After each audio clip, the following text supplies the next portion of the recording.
బ్రెజిల్కు ఊహించని షాక్ తగిలింది. FIFA world cup 2026లో భాగంగా జరిగిన రౌండ్ ఆఫ్ 16 పోరులో నార్వే మట్టి కరిపించింది. 2-1 తేడాతో నార్వే గెలుపొంది క్వార్టర్ ఫైనల్స్ కు దూసుకెళ్లింది. ప్రపంచ ఫుట్బాల్లోనే అత్యంత విజయవంతమైన జట్టుగా పేరొందిన బ్రెజిల్ 1990 తర్వాత ప్రపంచ కప్ చరిత్రలో ఇంత త్వరగా టోర్నీ నుండి నిష్క్రమించడం ఇదే మొదటిసారి. ఈ ఓటమితో బ్రెజిల్ స్టార్ ప్లేయర్ నెయ్మర్ కీలక ప్రకటన చేశారు. ఇంటర్నేషనల్ ఫుట్బాల్ కి రిటైర్మెంట్ ప్రకటిస్తూ సంచలన నిర్ణయం తీసుకున్నారు. బ్రెజిల్ గెలుపు కోసం తన సాయశక్తులా ప్రయత్నించాను అని తెలిపారు. 2010లో ఏ స్టేడియంలో అయితే తన అంతర్జాతీయ ప్రయాణాన్ని ప్రారంభించానో సరిగ్గా 16 ఏళ్ల తర్వాత అదే మైదానంలో తన కెరియర్ను ముగిస్తున్నాను అని భావోద్వేగానికి గురయ్యారు నెయ్మర్.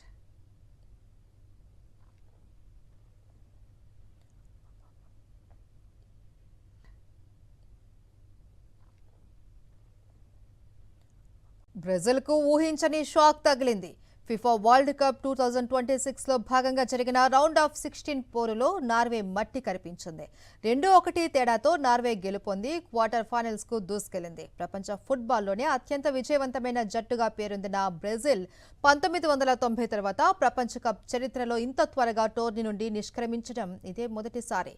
ఈ ఓటమితో బ్రెజిల్ స్టార్ ప్లేయర్ నెయ్మర్ కీలక ప్రకటన చేశారు. ఇంటర్నేషనల్ ఫుట్బాల్ కి రిటైర్మెంట్ ప్రకటిస్తూ సంచలన నిర్ణయం తీసుకున్నారు.